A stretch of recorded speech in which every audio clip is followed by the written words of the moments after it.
You're listening to Flaunt. Find your sparkle and create a life you love after infidelity or betrayal. A podcast for women who've been betrayed by their intimate partner and want to turn their devastation into an invitation to reclaim themselves and their worth. Tune in weekly so you can start making sense of it all and learn how to be okay on the inside, no matter what goes on the outside. Download your free Betrayal Recovery Toolkit at betrayalrecoveryguide.com.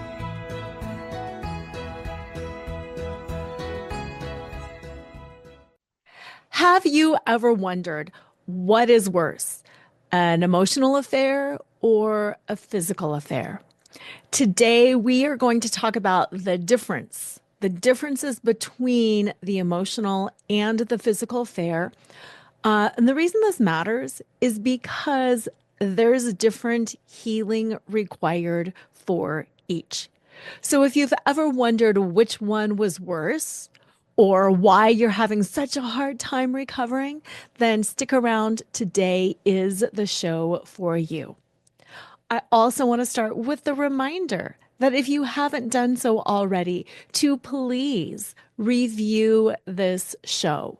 We are different than most of the betrayal recovery shows out there, and a review from you will help other women in our situation get the help that they need. So subscribe, rate, review, and let's get this information out there. Let's keep busting all the myths that are out there, and let's start spreading some sanity. So now on with the show. Physical versus emotional affairs. Which one hurts more? This is tough, especially from someone whose partner had all kinds of affairs. He had both emotional and physical. I felt, and so many of the women that I work with have shared, that sometimes it's not even about the sex. What makes the affairs so devastating is that it was about connection.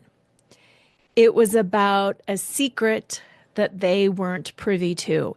It's that somebody else now has a part of their husband that they didn't have. It's an emotional intimacy that we should have had. And I think this really cuts deep, especially if you, like me, sometimes felt a little bit neglected emotionally. I always wanted to talk. I'm a talker. I'm an external processor. I love that. And when I found out that for 15 years, my husband had spent time and energy and effort talking and texting with other women, it really took me down because it made me feel like, how can I even be good enough? How am I even a human? How can I even have friends if I am so pathetic and unworthy that my own partner doesn't even want to talk to me and share secrets with me? That was really, really hard. And yet it was also really, really hard to hear that he did things physically with other people, that he would allow himself to be that physically close, that he would take risks, not only with his health, but with my health. That produced a different kind of a rage, a different kind of an injury. And it's my guess that if your partner had both emotional and physical, you might be feeling that too. So let's start by talking about the difference between an emotional and a physical affair. So what is emotional cheating? Is it long, deep conversations on the phone, in person, via texting, at work? Yeah, it can be all of that. Is it just a secret emotional bond? Yes, it can be that. Is it just shared fantasies or dreams? Maybe they're both married and they're just talking about this life that they wish they would have had. Yes, It can be all of that. It does not have to be sexual. And that's something I think sometimes people don't understand. They're like, "Ugh, that wasn't an affair. There was no sex involved." It doesn't matter. There's a huge emotional betrayal happening if your partner is best friends with a woman and that they're sharing dreams and thoughts and visions of the future and they're collaborating together. That's cheating. That is cheating as well, especially if you don't know anything about this person. It's different if you know that this has been your partner's best friend since middle school and that they have this deep, rich emotional life. And there's conversation with the three of you, and there's conversation just with the two of them, and you're fully aware of that, and they have a deep emotional bond. That's different because there's no lie there. There is no cheating there. There is no betrayal there because everybody knows what the relationship is like.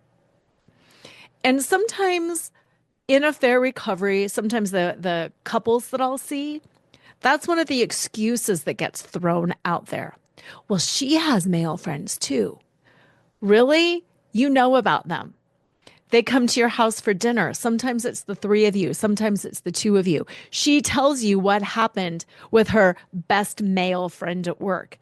You are being let in to this relationship. No, you might not be there every second, but you know the bounds of the relationship. You know that they have got some intimate emotional connection and you are being let into it. There are not secrets being kept. That is a totally different story. You can have intimacy and emotional connection with somebody of the opposite sex. And when your partner knows about it and agrees to it, and everything is being shared between the three of you, that's not infidelity. That's not betrayal. An emotional affair is any time your partner and another person are saying things and doing things that they wouldn't want you to overhear. For example, my husband with his affair partners, they were all, not all, many of them were long distance. His long-term friendship slash emotional affair slash sometimes physical affair lasted the course of 15 years. I did not know he was in contact with somebody. I did not know this person was a quote friend. I didn't know he was on the phone. I didn't know he was texting. I didn't know he was emailing. I was shut out of their relationship. They lived in different states. Not a lot of physical contact happened, but a lot of the emotional stuff happened. What made it an emotional affair, what made it a betrayal, was that I did not know that was happening. I did not know there were phone calls. I did not know there were texts. I did not know there were emails. I was being shut out of an entire relationship. Had I been aware, hey, I talked to this woman again. Great. What'd you guys talk about? Oh, here's what's going on. Or if she would have called in the days where we had a landline and I would have answered and we would have had a conversation. And then, hey, I want to talk to Sean. I'm really struggling with X, Y, and Z. It'd be like, great. Hey, Sean, come over here. Here's the phone. That's the difference, is that secrets were being kept. That's what makes it a betrayal. Yes, this can take place on social media. This can take place over WhatsApp. This can take place in real life. So then, what defines a physical affair? You would think that this would be really simple to answer. You would think that it would just be, hey, physical sex is involved. Physical contact is happening. Kissing, touching, whatever.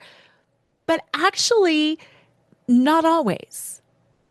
Porn use, sexting, trading photos, phone sex. In this day and age, there's so many different ways to be quote unquote physically intimate with somebody without ever really touching them. And I think the bottom line around was it a physical affair really goes to what you define as a physical affair. If you define phone sex as a physical affair, that is your right. If you define sexting as a physical affair, absolutely. If you and your partner both are like, that didn't really count, that's up to you too. You get to define what it is for you. You get to define, to me, does this feel like a physical betrayal? Yes or no? To me, does this feel like an emotional betrayal? Yes or no? I've talked before about the difference between impact and intent. And this is one of those places where impact versus intent is really important. If your partner is trying to gaslight you and manipulate you and say, I was not really having an affair because we never met in person, it doesn't matter if that was his intent. If he intended to keep you safe, quote unquote, by not actually meeting in person, but just by FaceTiming or Zooming or trading photos, let's call them out on that, because the impact is the same, or is at least very similar to what it would have been if it was a physical affair. You, as the aggrieved party, get to decide. You, as the hurt party, get to decide what was the impact on you. Their intent doesn't matter. What was the impact on you? So that's the difference between physical, it's kind of a range, and emotional. It's a relationship that you don't know about, that you are not being let into. Which one is worse? Mm. It's hard to categorize because they injure differently. But what I will say is I believe that oftentimes emotional affairs are harder to get over because of the injury that they create. Let me explain what I mean by that. Betrayal is the deep injury. It's secrecy. It's intimacy. It is planning things with another person that necessarily excludes me, excludes us, excludes our family, versus just the physical act of sex. Many people can understand how in the sex act, it can just be an act. If we are being violated, rape survivors, abuse survivors often talk about dissociation. We can dissociate from our bodies and things can happen to our bodies that don't impact our hearts. Sometimes it can be just sex. It can be just physical. And it can be kind of meaningless. But it's hard to say emotions are meaningless. It's hard to say intimacy is meaningless. And it's hard to say secrets between other people that exclude you are meaningless, especially when some of those secrets are about you. Because what happened in my case and what happens in a lot of people's case is your partner and their affair partner start talking about you.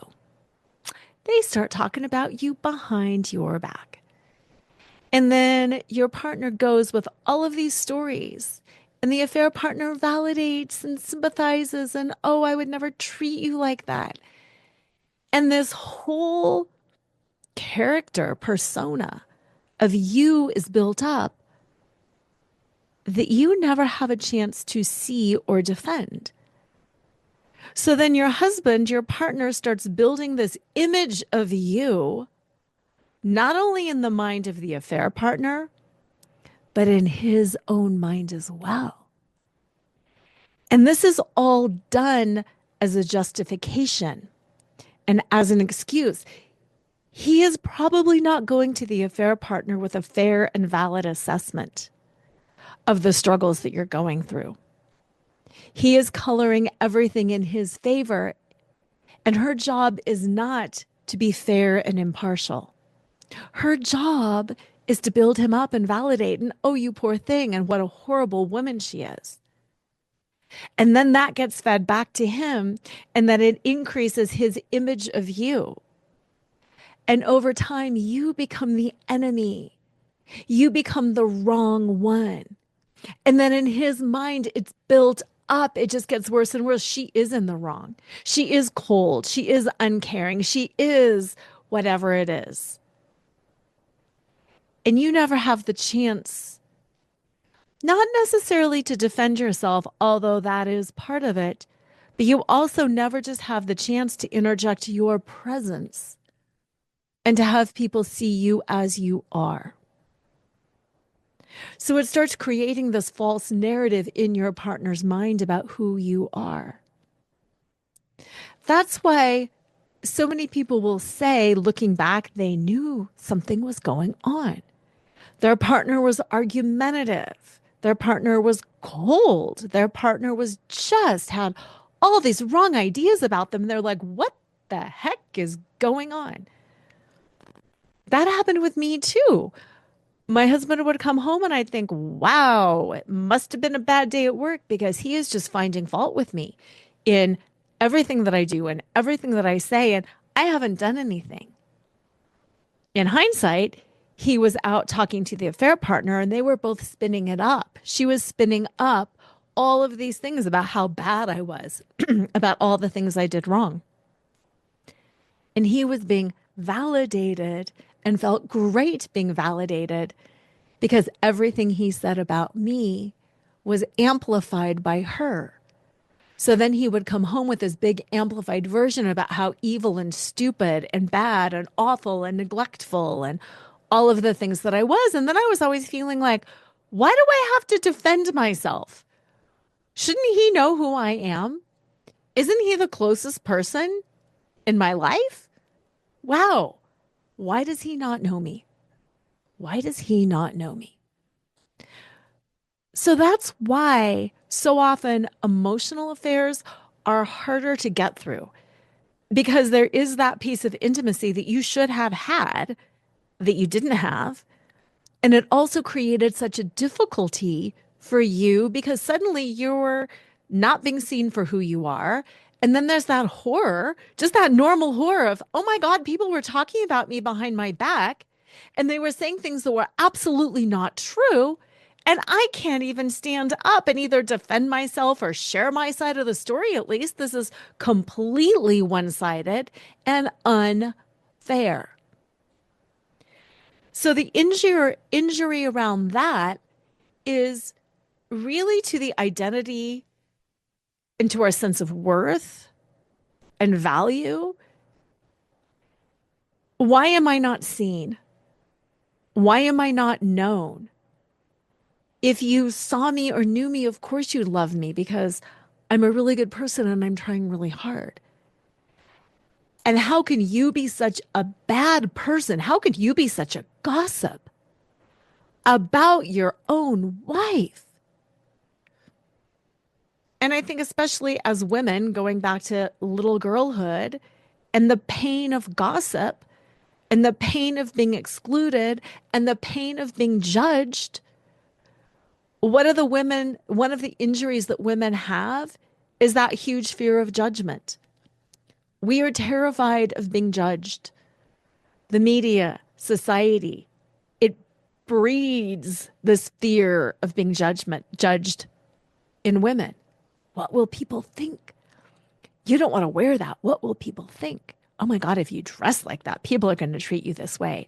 Have some self-respect. Why would you do that? Oh, this matters. Do that. Wear this. Don't wear that. Don't age. Don't gain weight. Don't look vain, though. Don't try too hard. Nobody likes a woman who tries too hard. We are afraid of the mean girl.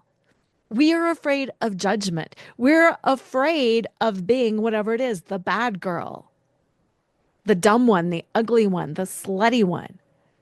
So we have this fear of judgment. And then to find out that day in, day out, our partner and another woman judged us. Oh my gosh, that cuts to the core of that wound of judgment. And that can crumple you. That can crumple you so hard. Add on top of it that not only was it your partner, but another woman who did this to you, who participated in this, who is complicit in tearing down another woman. And are you frickin' kidding me? Don't we go out of our way to support each other? Haven't we gotten past the mean girl phase? And don't we now realize we have to have each other's backs? Isn't it hard enough in this patriarchal world? Don't we support each other? And oh, you're kidding me. Another woman would come in and would manipulate and take me down when she knows full well what I'm going through as a woman.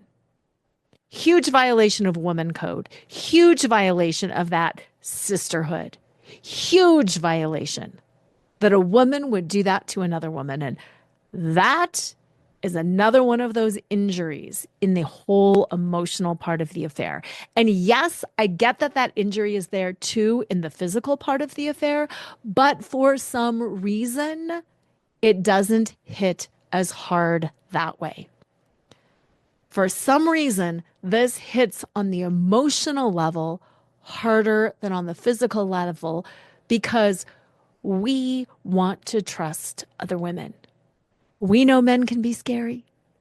Who can we rely on? We rely on our sisters. And are you kidding me? You did that to me.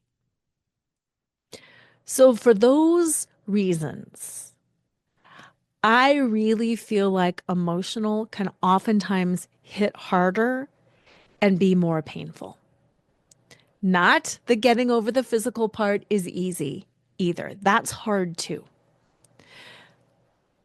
With the physical part, what makes it hard is that physical relationship as well as that emotional relationship. But that physical relationship is something we are supposed to share just with our partner. And it makes us feel so physically icky and so physically unsafe because we have opened ourselves up physically to our partner. We have bared ourselves physically, emotionally, all of that. And to find out again that it's not that somebody else let them in, that they did that. It makes us feel like our worth is nil. I think a lot of women struggle with the idea of sex too. And with insecurity that am I good enough? Am I doing this right? Am I pleasing him? Am I pleasing me? We struggle because sex is a taboo topic. And so many women are deeply insecure that they are pretty enough, that they are attractive enough, that they are doing enough, that they are doing things the right way. We have body shame. We have self-loathing. And then to find out that our partner has been with somebody else, it brings up all of that body shame. It brings up all of that self-loathing. It brings up all of those insecurities, and it makes us think, what did she do that I don't do? What did she know that I don't know? What did he find so compelling that he's never going to get with me? And it brings up all of that physical pain. And then for most people, these two wounds are intertwined. It's hard sometimes to separate the emotional from the physical. Just the fact that he was lying could be enough. The fact that he was lying for an emotional connection and then that he was lying for a physical connection, that's even more. And here's what I want to say about why it hurts. Let's talk for a moment about brain science and kind of the science of trauma and triggers. We don't have to have a physical trauma. An emotional trauma codes the same way in our brain, in our nervous system, as if we were physically being attacked. And I know I felt gutted. I physically felt like somebody had taken a knife, had gutted me, had stabbed me in the heart, had stabbed me in the back. And in my brain, in my emotional system, in my nervous system, that injury is the same. So if you're thinking, what's wrong with me? Nothing really happened to me. What I want you to know is it didn't have to happen to you physically. Learning about it, hearing about it, having the emotional injury is the same as a physical injury. And when we talk about healing, if you were run over by a bus and you broke your back and you had internal organ damage and you broke a leg and you broke an arm and you had a concussion, I want you to think about how long that healing would take place and how you might heal the broken arm or the broken leg first. You might have bruising on your body externally, but you couldn't see that the liver was lacerated. You couldn't see that internal organs were bruised. You just have to trust that they're hurt, and you have to give it however long it takes to heal. Same thing with the concussion. Concussions go on for freaking ever. And the impact can be so long term. And we hold space for people who have internal injuries, and we hold space for people who have external injuries. And yes, it's easier to see when there's a cast on somebody's leg, when there's dark bruises and stitches, and we can go, ow, that looks bad. Go sit down. This is an internal injury, just like we can't see a concussion, just like we can't see the lacerated liver. It doesn't mean the injury isn't there. The injury is still there and the impact on your body is still there. And how can you give yourself time and compassion and space to heal? And one of the questions that people ask me is, how do I know when I'm healed? How do I even know what that looks like? And my answer is some of the typical betrayal trauma responses. Notice those and notice the frequency that they are occurring. So hypervigilance. Are you constantly afraid that the other shoe is going to drop? Are you constantly afraid that something is going to happen? Does somebody touch your body and you jump? Has your identity completely collapsed? Do you not know who you are? Are you being more passive? Are you being more angry? That's a huge one. People are like, I don't even recognize myself. When you say you don't even recognize yourself, it's because your identity has temporarily collapsed. And no, you don't recognize yourself because yourself is not yourself anymore and you're rebuilding yourself back up. Are you dissociating? Are you like, la, la, la, la, la, I just am plowing ahead and we'll deal with this later? Or are you in a state of freeze? Are you in a total state of shutdown? And you just can't get off the couch and you can't do anything. These are some symptoms of betrayal trauma: the hypervigilance, the collapsed identity, the dissociation, the freeze, the anger. If they're happening a lot, you're in the thick of it and you're not healed. Over time, these behaviors, these symptoms will start slowing down. You will be able to relax more. You will be back in touch with who you are and how you show up. You'll find joy. You'll find pleasure in things before. You'll be engaged in life. You'll be present. That's how you know you are healing. And we've talked about this before, but healing doesn't happen on its own. Of course, time can heal some things because you're processing it. But you can't just not process and expect time to do all the healing work for you. You have to actively do things. And that's what I want to talk through next. I want to talk about how to heal from emotional betrayal. And I want to talk about how to heal from physical betrayal because they are different. And before we go into this section, what I want to say is don't ever, ever minimize it was just an emotional affair or it was just sex. I don't ever want you to minimize this or to have somebody else minimize it for you and to have you be left kind of scratching your head thinking, well, what was the problem? It was just sex. It was just a one night stand or it was just an emotional connection, but nothing physical ever happened. Number one in healing, do not minimize. Do not minimize for yourself and do not allow somebody else to minimize for you. Feeling the full breadth of the injury and being present with the full breadth of that injury is what is going to help you move through it and heal. Now, that said, if you need to titrate, if you need to go slow, if you only need to process certain things at a time, do that because you don't want to flood your system. You don't want to completely reread every text, reread every email, completely flood yourself and shut yourself down. But you also don't want to minimize how bad it really was.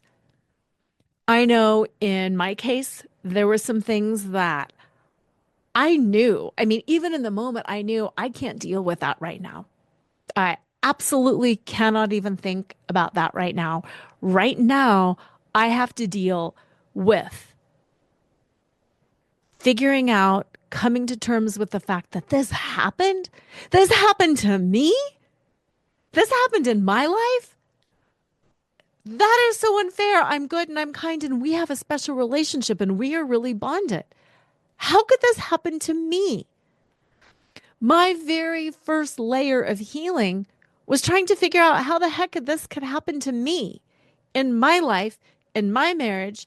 That didn't make sense to me. That was what I had to figure out first. Later on, I could figure out some of the other pieces, but first, I just had to wrap my head around what the heck was happening. So, go slow, but don't minimize or shove it under the carpet. All right, physical and emotional betrayals require different healing work. Somatic practices, I think, are one of the best tools for reclaiming that internal sense of safety. Somatic practices mean using your body. So when you are confronted with an emotional betrayal, I want you to feel what it is you're feeling, and I want you to label what it is you're feeling. The emotional is kind of amorphous, is out there. It's not something we can necessarily see or touch or taste or put our finger on. So I feel like it's incredibly important to physicalize what is happening emotionally in order to heal more quickly. So what is that injury? Are you feeling like it's unfair? Are you feeling, what is it that you're feeling around the emotional affair? Betrayal from the woman, rage, unfairness, disbelief, whatever it is that you are feeling, name it. Name just a few emotions at a time. And then figure out where those emotions are in your body. So if the emotion is horror, absolute horror, I am aghast that this would happen. How does that present in your body? In my body, when I think back, it's almost like water shedding off my back. It starts like at the base of my neck and it goes down my shoulders and down my back. And it feels like running water is running off my body. It's this horror that is moving so fast and it's coming down my body and it's behind me. So I can't even necessarily see it, but it's this intense down my back. Okay, I've named what that is and where I'm feeling it. And the next level then is what can I do with my body to move this feeling through? For me, what I needed to do was circle my shoulders. I'm doing it right now. It's like this, and to shake and to shimmy, almost like getting it off. It's like if there was a hive of bees and they had all come out and they were all buzzing around my neck and shoulders. That twitchy feeling. I would twitch, I would shake, I would kind of be like, do physically what your body is telling you to do. Get those bees off. It's like I'm going to be stung in a million little places and I've got to shake and shimmy and get that off. That's physicalizing the emotion. And although that's small, it is so powerful to do because I'm getting that emotion and I'm moving it. And it's not controlling me anymore. I am controlling it because I can control my body. So find that emotion, figure out where it's at in your body, and then control your body around it. And it gives you that sense of control, but it also releases physically what's happening. Now, on the opposite end, when there's a physical injury, if you have actually been hit, been stabbed in the heart physically, oftentimes the healing is the energetic, the emotional. While the body is physically relaxing, moving to the mind, using hypnosis, using journaling. So when the affair is sexual and it's physical and it feels like a physical injury, and you feel like you want to keep your body safe and that you don't even want your partner to touch you or hug you, and you think, how can we ever be intimate again? And it's a physical injury. This is where I want you to shift to the emotional and start journaling around that. Start journaling, start thinking, start meditating around that. So to heal a physical wound, you go emotional. And to heal the emotional wound, you go physical. If you want more, definitely reach out. And you can also download my betrayal recovery guide at betrayalrecoveryguide.com. And in this guide, there are 5 different tools. I've got a short meditation, which again helps heal that physical injury. I've got some somatic processing, which helps heal the emotional injury. And I've also got a journal prompt and a few other goodies in there. So if you're like, I've never thought about this way, download the Betrayal Recovery Guide at betrayalrecoveryguide.com and work with some of those tools. Name how you were hurt emotionally, name how you were hurt physically, and do the tool that is the opposite to help you process and get through what's happening in your body. So many people say, I can't get through this. And our language is really powerful. Getting through it is what we're asking our bodies to do. We are swimming through this sea of injury, of belief, and we have to keep moving. Moving physically, so important, but also moving mentally by challenging ourselves with new journal prompts, by challenging our understanding, and then walking it off, shaking it off, brushing it off. Another one of my favorite ways to heal is using fitness in terms of how can it give me what I feel like I am missing. So, do you feel like you're not strong enough to get through this? What builds strength in the body? Weightlifting. Go lift some weights. I don't care if it's only 3 pounds. I don't care if it's 103 pounds. Go lift weights. If you feel weak, Go do something that will make you flexible, physically strong. If you are feeling inflexible, like you cannot move through this, I can't get through this, I can't get through this, that's an inflexibility. What can you do to create more flexibility in your physical body? Yoga, maybe. Stretching. Sit on the floor and stretch. Stay in bed in the morning and stretch. When you feel locked in and inflexible, create flexibility in the body. Have you ever said, I don't even feel like I can breathe? That was me for so long. It was like there was this crushing weight and I couldn't breathe. Okay, ask yourself, what can I do to create breath in the body?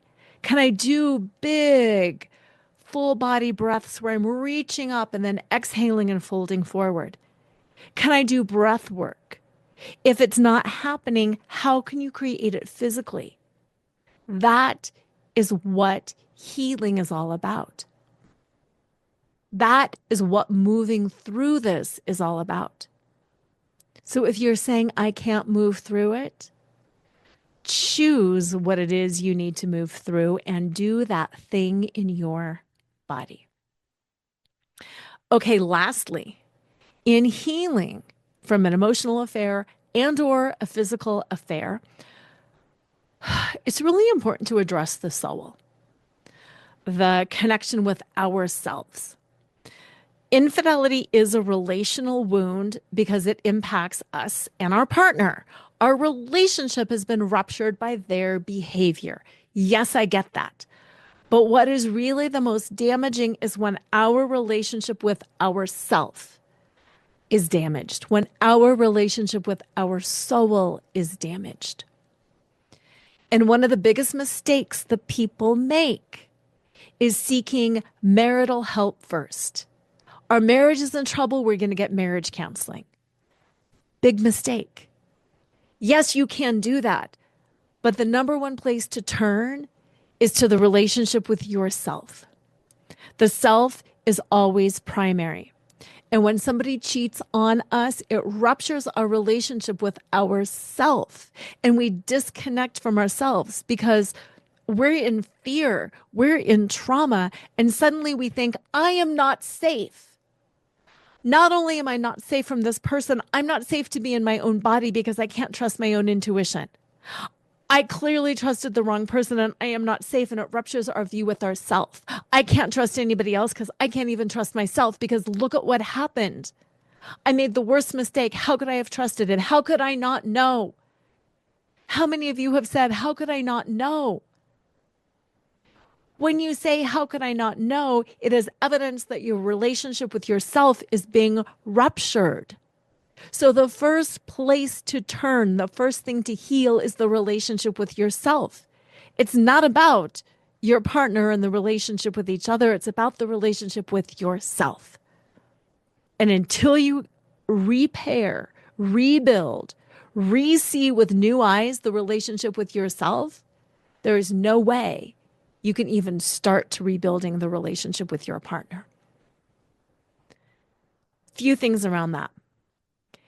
We so often confuse that sense of emotional intimacy with a sense of worth. We think we are good enough if somebody else trusts us emotionally. We think we are good enough if. Rewriting that can be challenging, but it can also be one of the greatest things that you do for yourself, whether it's a personal future or a career future or any aspect of your future, rebuilding your own sense of worth. I am worthy whether I am naive and too trusting. I am worthy whether I am cynical and bitter. I am worthy whether I am in a relationship, out of a relationship, between relationships. I am worthy.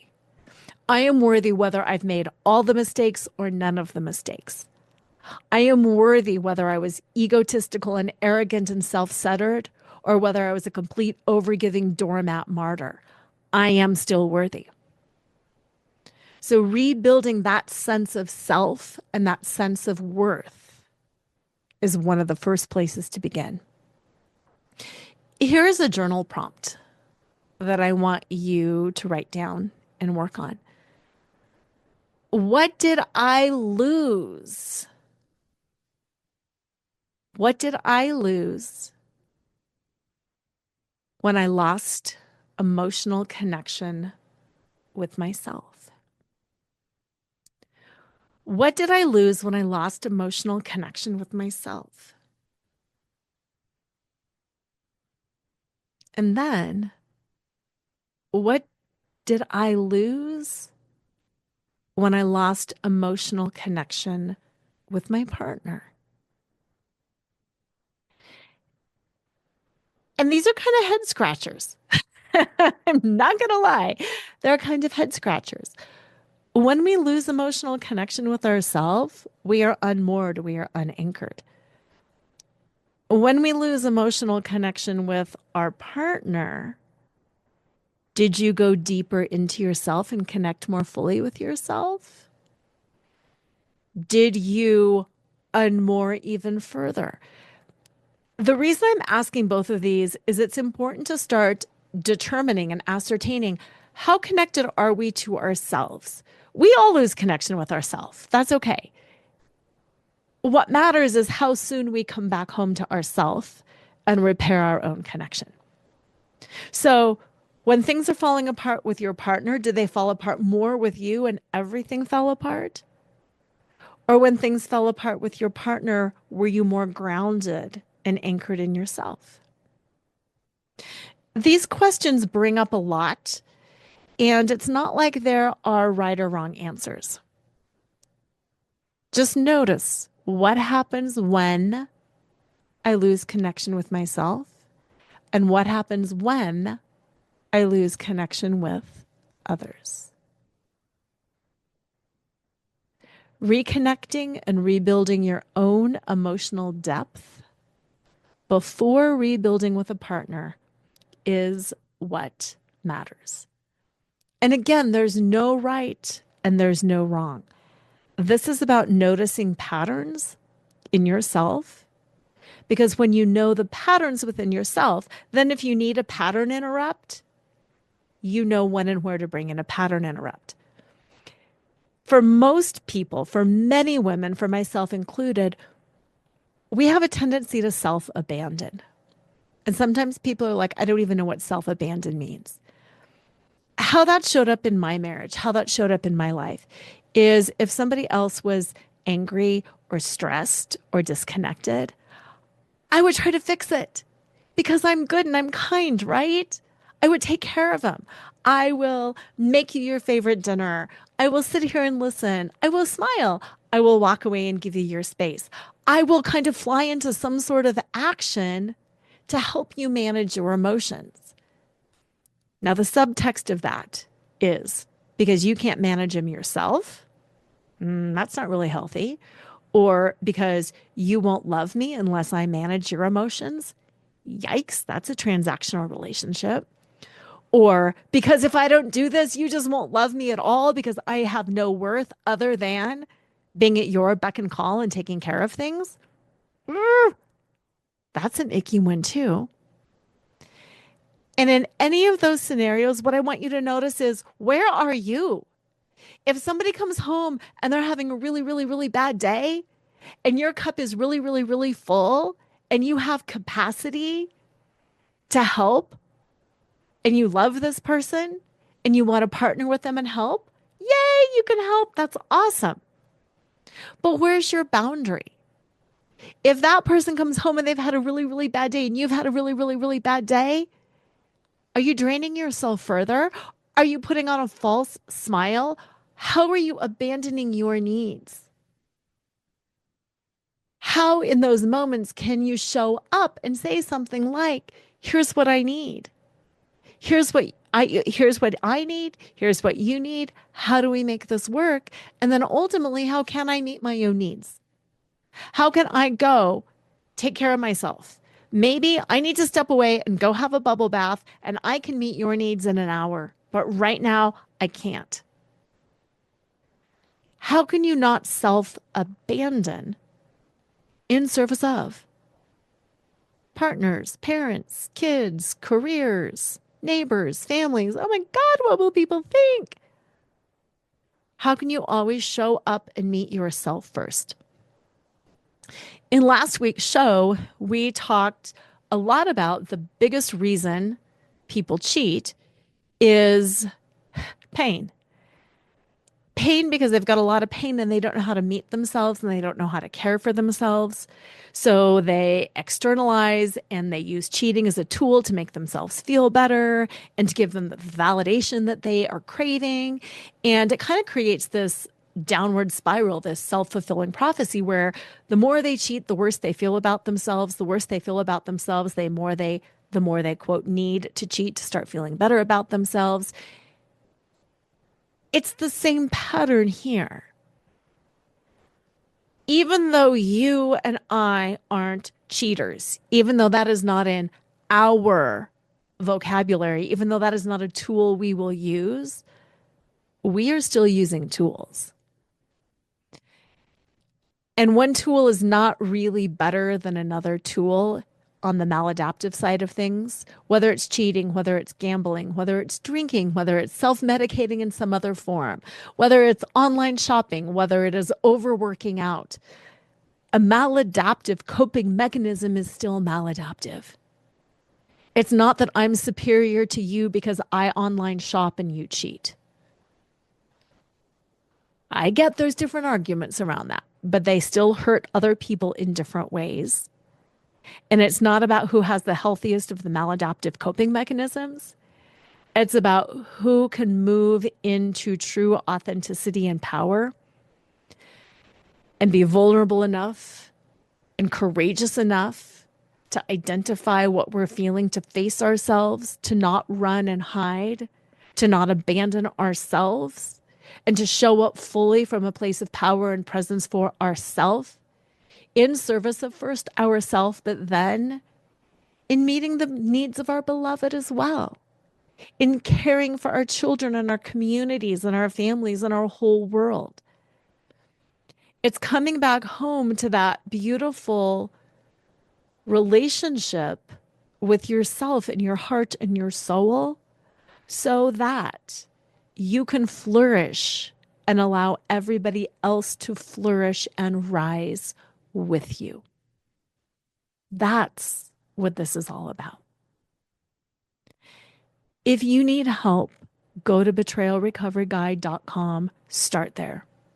If you're like, oh, Lora, there's so much more. There is so much more I need to do. I miss myself. This is not the life I had planned, and I really deserve and want to get through this.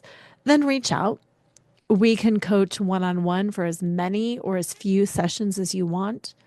We can do a whole package. It doesn't matter. What matters is having the courage and the bravery to do this. What matters is not letting this story, this cheating define you, but to let it refine you so you can flourish. It's from crumpled to flaunting, from the dark night of the soul to the brightest dawn, to the fullest expression of all that you are. That's what this is about. I really, really believe that together we can create that kind of situation for you. So when you are ready, reach out, betrayalrecoveryguide.com. And as usual, always remember to flaunt exactly who you are, because who you are is always more than enough. And hey, it's me, Lora, again, just reminding you that I have partnered with betterhelp.com so you or your partner, but especially your partner, can reach out and find a qualified therapist and get the help that they need so they cannot make this, quote, mistake of cheating again. So they can figure out where they were at, what went wrong, and what they can do better next time. So the next time they feel invalidated, the next time they feel disappointed or angry or frustrated, they have real tools that they can use, and that cheating doesn't even become an option for them. The way that I've partnered with BetterHelp is you get 10% off your entire first month of therapy. If you or your partner doesn't like the therapist, you can switch. It's all confidential, it's all online, so it's very easy. How you sign up using my discount is go to www.betterhelp.com/flaunt, FLAUNT. Then your little forward slash, then it'll take you to my page. You'll see a picture of me. And when you sign up through that link, that is when you get 10% off the entire full month. So don't wait. Reconnect with yourself. Let your partner start doing their healing so you can each heal on your own and then come back together happier, healthier, and stronger than before. Tune in next time to Flaunt, find your sparkle, and create a life you love after infidelity or betrayal with Lora Cheadle every Wednesday at 7 a.m. and 7 p.m. Eastern Standard Time on syndicated Dream Vision 7 radio network. Uncover the truth of what's possible for you on the other side of betrayal and develop the skills and strategies necessary to embrace the future and flourish today. Download your free betrayal recovery toolkit at betrayalrecoveryguide.com.